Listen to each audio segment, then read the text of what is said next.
10th class में 95+ % marks score करना बहुत आसान है। All you need is little strategy and consistency. Hello friends, आज की वीडियो उन सभी स्टूडेंट्स के लिए बहुत यूज़फुल है जिन्होंने अभी तक पढ़ाई बिल्कुल भी नहीं की और वो स्टूडेंट 10th क्लास के बोर्ड एग्ज़ाम में 95% से ज़्यादा मार्क्स स्कोर करना चाहते हैं। आज की वीडियो में मैं आपको कुछ सिंपल स्टेप्स बताऊंगा। ये स्टेप्स सिंपल ज़रूर हैं लेकिन इनका बेनिफिट बहुत ज़्यादा है। पहले ज़रा सा सोचिए, अगर आपने अभी तक पढ़ाई नहीं की तो आपने अपना टाइम कहाँ पर यूटिलाइज़ किया? आपने गेम्स खेले होंगे, मूवीज़ देखी होंगी, टीवी देखा होगा, व्हाट्सएप किया होगा या फेसबुक यूज़ किया होगा। इन शॉर्ट आपने खूब इंजॉय किया होगा। आपने अपने आप से कहना है कि जिस तरह से आपने मन लगाकर खूब इंजॉय किया, अभी जो टाइम बचा है इस टाइम में आपने खूब मन लगाकर पढ़ाई करनी है। और हमारा फर्स्ट स्टेप इसी से रिलेटेड है, believe you can. Believe impossible को पॉसिबल बना सकता है। एक पुरानी कहावत भी है, मन के हारे हार है, मन के जीते जीत। अगर आपके माइंड में ऐसे विचार आते हैं कि आप 95% प्लस मार्क्स स्कोर नहीं कर सकते तो आप सच में नहीं कर सकते। लेकिन अगर आपका माइंड आपसे कहता है कि आप ऐसा कर सकते हैं तो समझ लो 50% प्रेपरेशन आपकी हो गई और बाकी के 50% के लिए आपने एफर्ट्स करने हैं। आपने लाइन वाला एटीट्यूड डेवलप करना है। शेर जब आराम करता है तो आराम करता है, लेकिन जब उसे अपना शिकार दिख जाता है तो वो अपने शिकार पर पूरी ताकत के साथ हमला करता है। इसी तरह से जब आपने आराम किया, पूरी तरह से आराम किया, लेकिन अब आपको अपने बोर्ड एग्ज़ाम दिख रहे हैं तो आपने बोर्ड एग्ज़ाम के लिए अपनी पूरी ताकत के साथ प्रेपरेशन करनी है। Step second, right syllabus of every subject. आपने हर एक सब्जेक्ट का सिलेबस एक वाइट शीट पर लिखना है और इस वाइट शीट को अपने स्टडी डेस्क के सामने लगा देना है। इस शीट को आपने हर रोज़ एक बार ज़रूर पढ़ना है। ऐसा करने से आप अपनी प्रोग्रेस को मॉनिटर कर पाओगे, कितना सिलेबस आपने कंप्लीट कर लिया और कितना सिलेबस आपका पेंडिंग है। 2020-21 का जो बोर्ड एग्ज़ाम है उसके लिए ऐसा करना और भी ज़्यादा यूज़फुल है, क्योंकि इस साल आपका सिलेबस कुछ रिड्यूस हुआ है, लेकिन आपकी टेक्स्ट बुक में पूरा सिलेबस दिया है। जो सिलेबस डिलीट हो गया है वो डिलीटेड सिलेबस भी टेक्स्ट बुक के बीच में है। इसलिए रीड करते समय अगर आपने सिलेबस सामने लिखा होगा तो आप आइडेंटिफाई कर पाओगे कौन से टॉपिक आपके सिलेबस में नहीं है। यहाँ पर मैं आपको एक टिप देता हूँ, जब आप वाइट शीट पर अपना सिलेबस लिखो तो जो टॉपिक डिलीट हो गए हैं उनको आपने रेड पेन से लिखना है। इसका एडवांटेज ये होगा कि सिलेबस कंप्लीट करने के बाद जब आप प्रीवियस ईयर पेपर सॉल्व करोगे तो उनमें वो क्वेश्चंस भी होंगे जो डिलीटेड सिलेबस के होंगे और प्रीवियस ईयर पेपर सॉल्व करते समय आप इजीली आइडेंटिफाई कर पाओगे कि ये वाले क्वेश्चन इस साल सिलेबस के बीच में नहीं हैं, अगर आपने डिलीटेड सिलेबस भी अपने स्टडी डेस्क पर लगाया होगा। Step 3, give more time to subject you love. जो सब्जेक्ट आपको ईजी लगता है उस सब्जेक्ट में आपने ज़्यादा टाइम देना है और जो सब्जेक्ट डिफ़िकल्ट लगता है उसमें आपने कम टाइम देना है। इसका एडवांटेज क्या होगा, मैं आपको क्रिकेट की एग्जांपल देता हूं।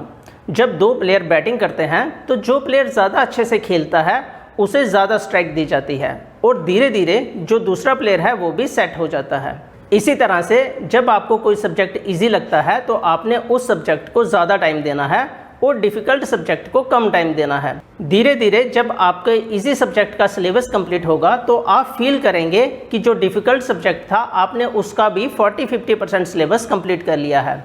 और जब आप किसी सब्जेक्ट का 40-50% सिलेबस कंप्लीट कर लो तो उस सब्जेक्ट में आपका इंटरेस्ट बढ़ जाता है, साथ ही आपका कॉन्फिडेंस भी इंक्रीज होगा और आप उसका सिलेबस भी बड़ी जल्दी कंप्लीट कर पाओगे। फोर्थ स्टेप है टाइम मैनेजमेंट। आपका टाइम कहाँ पर वेस्ट होता है, आपने इस चीज़ का ध्यान देना है। मैंने ऐसे स्टूडेंट्स भी देखे हैं जो 1.5-2 महीना पढ़कर 90% मार्क्स ईजिली स्कोर कर लेते हैं, लेकिन कुछ पाने के लिए कुछ खोना भी पड़ता है। और जब आप 2 महीना एफर्ट्स करके 90% प्लस मार्क्स लेना चाहते हैं तो आपको कुछ खोना भी पड़ेगा। आपको गेम्स खेलना खोना पड़ेगा, टीवी देखना और जहाँ पर आप टाइम वेस्ट करते हो वो सारी एक्टिविटीज़ आपको खोनी पड़ेंगी। मैं ये भी मानता हूँ कि हम पूरा दिन पढ़ नहीं सकते, पढ़ाई करते समय हमें ब्रेक भी लेने पड़ते हैं, लेकिन जब आप 1-2 घंटा पढ़ने के बाद ब्रेक लोगे तो उस 10 मिनट की ब्रेक में आप वॉकिंग कर सकते हैं, म्यूज़िक सुन सकते हैं या पेरेंट्स से बात कर सकते हैं। लेकिन उस ब्रेक में आपने गेम्स नहीं खेलनी है, क्योंकि आप 10 मिनट की ब्रेक लोगे तो गेम आप 1 घंटे के बाद ही छोड़ पाओगे। इसलिए उन सब चीज़ों को आपने छोड़ देना है। इन शॉर्ट, कोई भी एक्टिविटी जो आपका टाइम वेस्ट कर रही है, उस एक्टिविटी से आपने अपने आप को दूर करना है। स्टेप 5 है मेक ए शेड्यूल। आपने एक शेड्यूल बनाना है कि आपने सिलेबस कब कंप्लीट करना है, प्रीवियस ईयर पेपर्स कब सॉल्व करने हैं और प्रैक्टिस पेपर कब सॉल्व करने हैं। ये शेड्यूल आपने हर एक सब्जेक्ट के लिए बनाना है। ये शेड्यूल बहुत इंपॉर्टेंट है। इस शेड्यूल की हेल्प से आप अपने बड़े गोल को स्मॉल गोल्स में डिवाइड कर पाओगे, और स्मॉल गोल को अचीव करना ईजी होता है as compare to big goal. और जब आप इन छोटे छोटे गोल्स को कंप्लीट करोगे तो आपका बड़ा गोल ऑटोमेटिकली कंप्लीट हो जाएगा। स्टेप 7 है सॉल्व प्रीवियस ईयर पेपर्स।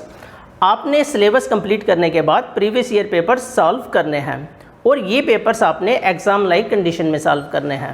लेकिन यहाँ पर आपने एक बात का ध्यान रखना है, जब आप प्रीवियस ईयर पेपर सॉल्व करोगे तो इनमें वो वाले क्वेश्चंस भी होंगे जो डिलीटेड सिलेबस का पार्ट है।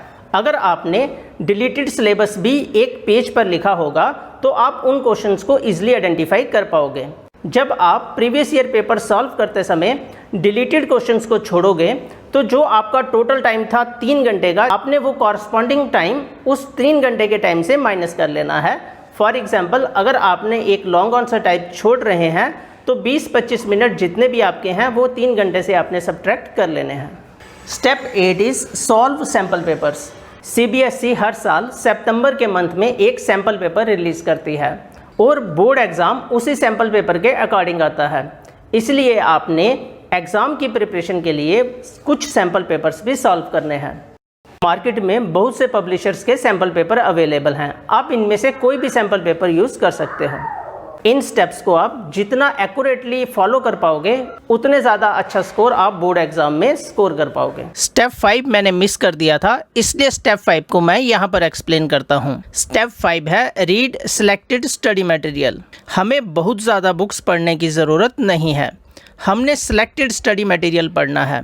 अगर आप किसी भी टॉपर से बात करें तो सभी टॉपर्स आपसे एक ही बात कहेंगे, एक ही किताब को 5 बार पढ़ने से ज़्यादा बेनिफिट होता है एज़ कम्पेयर टू 5 किताबों को एक बार पढ़ने से। इसलिए मैं आपसे कहूँगा कि आपने सिलेक्टेड स्टडी मटेरियल रीड करना है। आप करते क्या हो, अगर आपने all in one reference book ली है और आपका फ्रेंड आपसे कहता है कि ओसवाल का क्वेश्चन बैंक बहुत अच्छा है, तो आप ओसवाल का क्वेश्चन बैंक भी परचेज कर लेते हो। लेकिन 2 बुक्स पढ़ने की जगह अगर आप एक ही किताब को दूसरी बार रिवाइज करते तो आपको ज़्यादा बेनिफिट होता। इसलिए मैं आपसे कहता हूँ आपने सिलेक्टेड स्टडी मटेरियल पढ़ना है और उसी को बार बार रिवाइज करना है। आपको एक गोल्डन रूल बताता हूँ, आप जितना ज़्यादा रिवाइज करोगे आपको उतना ज़्यादा बेनिफिट होगा।